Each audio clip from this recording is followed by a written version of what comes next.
Hello everyone, and welcome back to my kitchen. Today, we're diving into one of my all-time favorite desserts, something that's perfect for any season and ridiculously easy to make. A warm, bubbly, and absolutely delicious cherry crisp.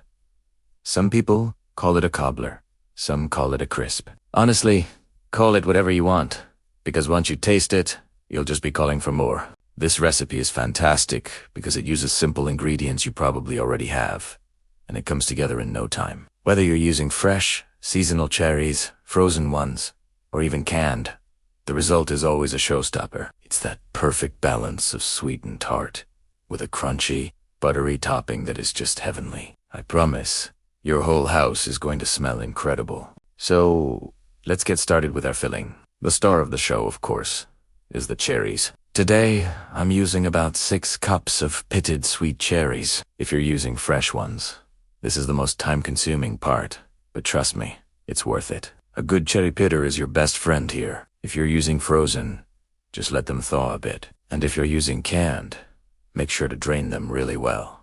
To our cherries, we're going to add a few things to really make them shine. First, about 2/3 of a cup of granulated sugar. If your cherries are a little on the tart side, you might want to add a bit more. We'll also add a 1/4 cup of cornstarch. This is our secret weapon to get that beautiful, thick, syrupy sauce, without it being runny. Next, a splash of lemon juice, about a tablespoon. This brightens up the flavor of the cherries and balances the sweetness. And finally, a little hint of almond extract, about 1/2 teaspoon. Cherry and almond are a classic flavor combination, and it adds this wonderful depth. Now, just give that all a gentle stir right in our baking dish. You want to make sure every cherry is coated in that sugary, starchy goodness.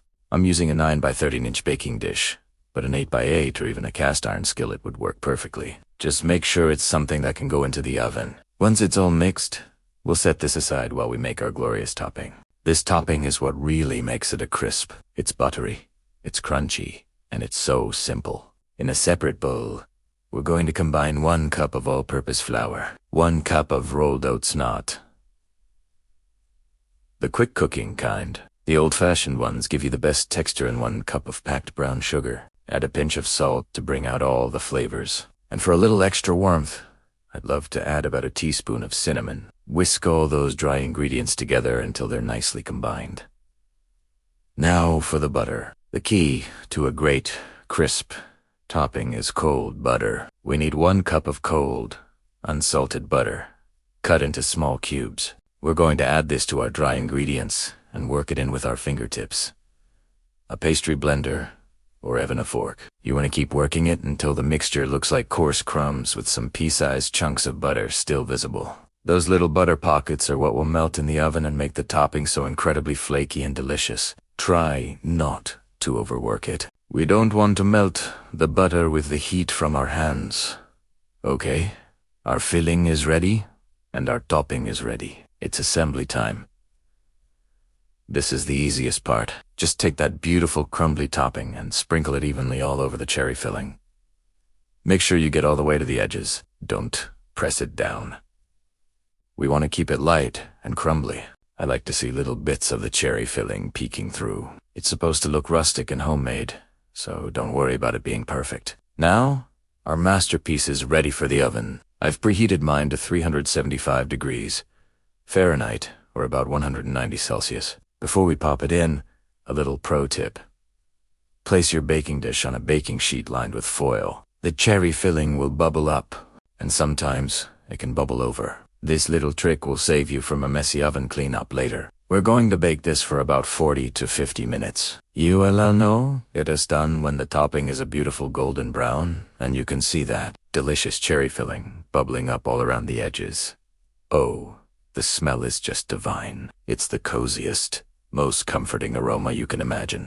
Once it's out of the oven, the hardest part is waiting. You need to let it cool for at least 15 to 20 minutes. This allows the filling to set up a bit so it is not too runny when you serve it. But honestly, I can never wait that long. And there you have it.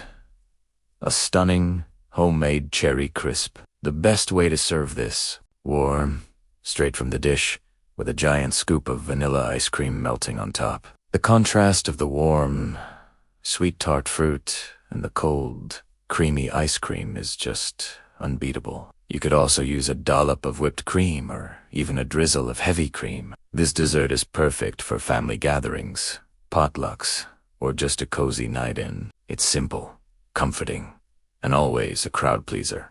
I really hope you give this recipe a try. It's one of those classics that never goes out of style. Thank you so much for joining me today. If you enjoyed this recipe, please give this video a thumbs up and consider subscribing for more easy and delicious ideas. I'd love to hear in the comments if you're Team Crisp or Team Cobbler. Until next time, happy baking.